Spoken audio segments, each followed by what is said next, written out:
Welcome, dear friend. Tonight, we gently open the door to a garden where Hafiz's heart wanders, tender, aching, and rowdy. This poem carries the weight of longing and the quiet blaze of love's wounds, inviting us to sit with that bittersweet fire. My heart was stolen, and my beloved hid her face from me.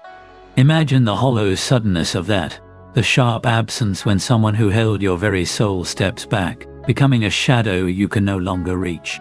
It's that quiet ache, the loneliness of wanting what has slipped beyond your sight.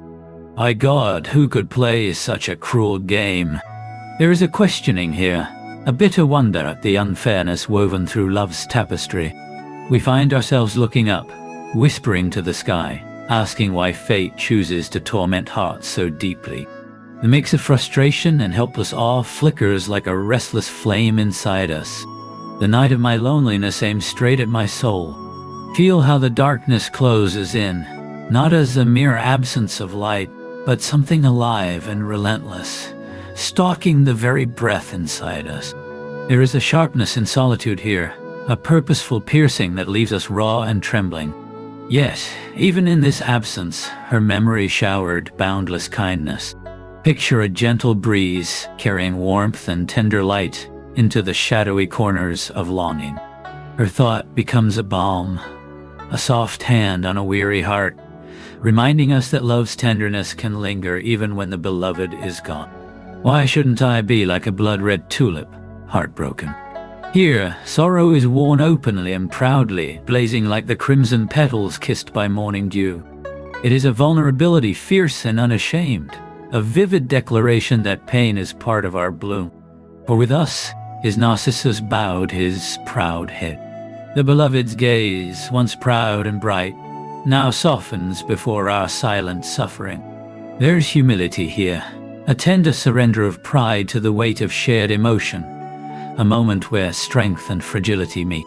To whom shall I speak of this soul-burning pain?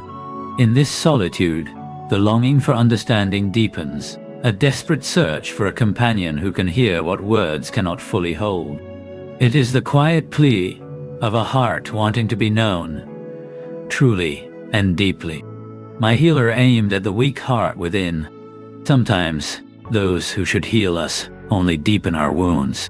This bitter paradox stings, that trust given becomes the source of sorrow, and even care can feel like a sharp arrow piercing too close to home. So I burned like a candle upon myself, exhaustion born from self-sacrifice and endless yearning. The flame consumes its own wax, shedding light while losing itself in the darkness, a quiet, steady suffering that flickers on alone. The wine jar wept, and the lute lamented.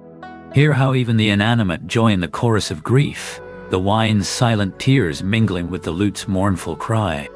The world itself seems to mourn alongside us, echoing the soul's sorrow in an unspoken symphony. Oh breeze, if you have a remedy, now is the moment. In this fragile breath of time there is a desperate hope, a call sent out to whatever gentle force might bring relief. The air itself is charged, waiting, as if healing might arrive on its whisper. For the pain of my yearning aims straight for my soul. This ache is relentless, like an arrow that finds not just the heart but the very essence of being. It wounds deeply, beautiful, undeniable, impossible to look away from or let go. Among the kind-hearted, who can speak? Even in circles of warmth and compassion, some sorrows remain locked inside, unspoken beneath smiles and kindness. Sometimes, the deepest pain is the one we quietly carry alone. For our beloved spoke thus, and did so. The words and actions of love linger, both sweet and sharp in memory. It's a dance of tenderness interwoven with unpredictability, a relationship etched with both comfort and sting. Oh enemy, you never did this to Hafez's soul, as the arrow of the eyes from that eyebrow bow did. Here, the pain inflicted by love outstrips any wound caused by foes. The gaze of the beloved strikes like a lethal arrow, beautiful yet devastating, reminding us that love's power can enchant and harm in equal measure. As we hold these quiet flames of longing and sadness, may you find comfort in the shared human heart that Hafez reveals. Let the pain and the tenderness rest side by side, and when you are ready, join me again for more journeys through these soulful words. Until then, stay gently with this feeling.